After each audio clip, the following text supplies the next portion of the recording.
next I'd like to get into how to separate the content out in your HTML in a logical way. And we're going to talk about something called a div element. So a div, as you can probably tell from the name, it's used to kind of divide up your page into logical chunks.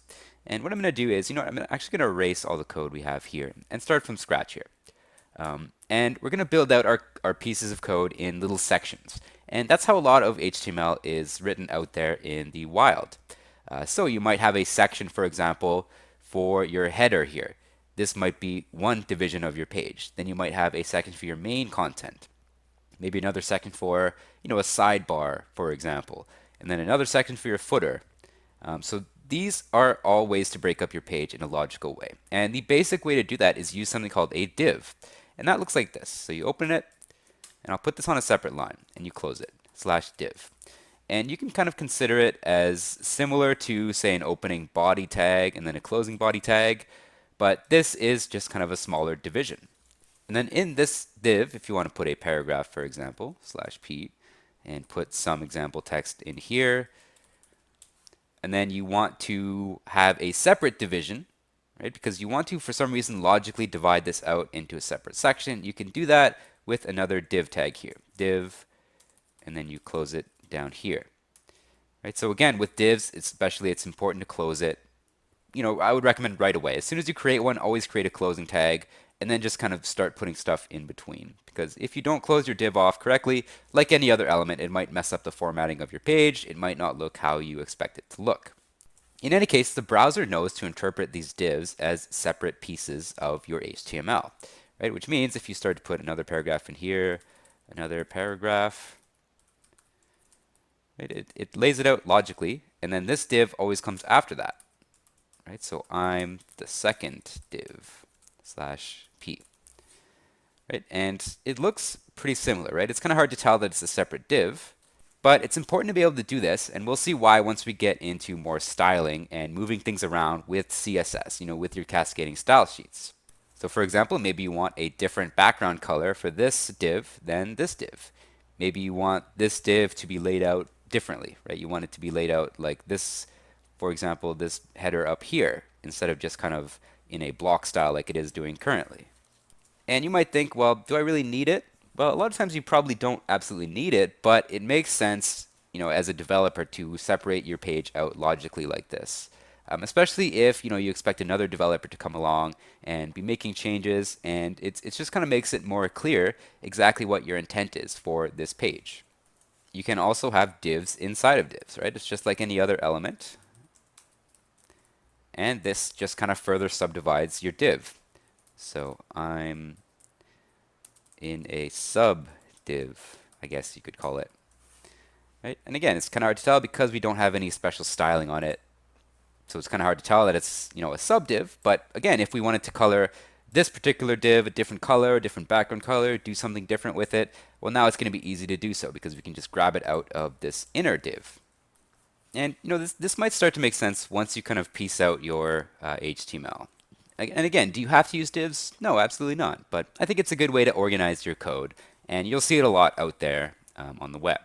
So for example, it's common to say, let me add a comment in here. So this might be, for example, your header. Let me do -- close that. And I'll put here start of header.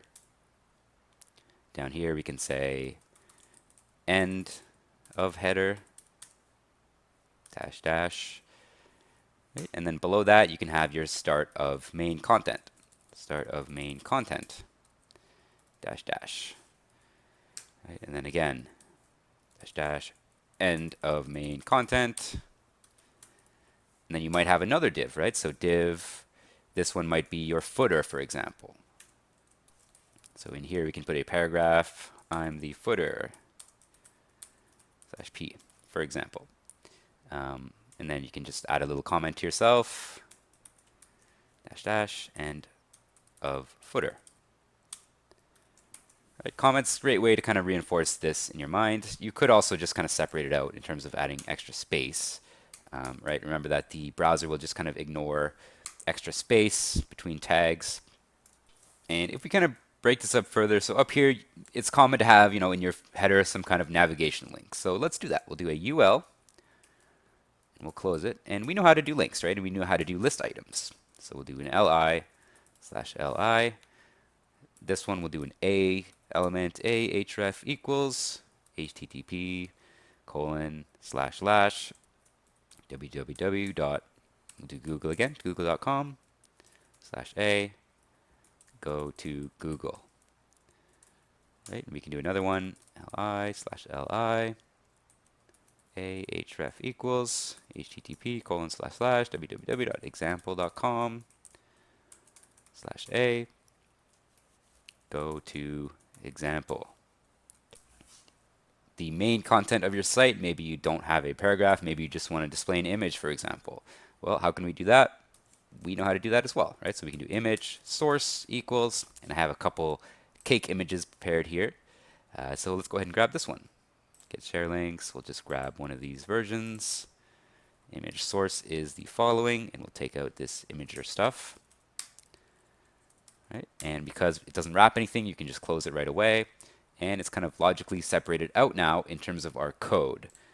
You can't really tell in the browser, but for us developers, it makes more logical sense now. And then in the footer, you might have a paragraph. You might have, this was created by so-and-so, page created by Chris, for example. And then you could come in and do your styling later. And another thing you can do is, so div is kind of a generic name for this. And there are some other tags that we can use instead of div that achieve the exact same purpose. And there are things like, for example, header. So I could have called this header, for example. And header is a built-in element. And all it is it creates a div, but it's more semantic. In other words, it describes exactly what it's doing. And there were a bunch of these elements introduced in HTML5, which came out a couple years ago. So whenever you're doing something like this, using a div is just fine. Nothing wrong with that. But, you might want to consider looking up if there's a more semantic version.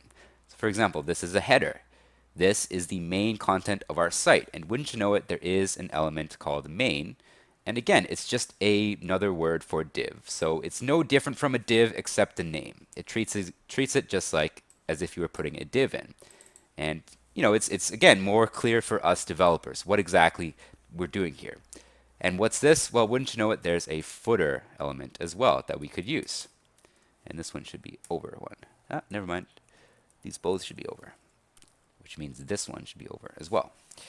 Right? So there's all kinds of these. There's other ones like article and aside, for example. And just Google it, see if there is one. If not, nothing wrong with using a div wherever you need to.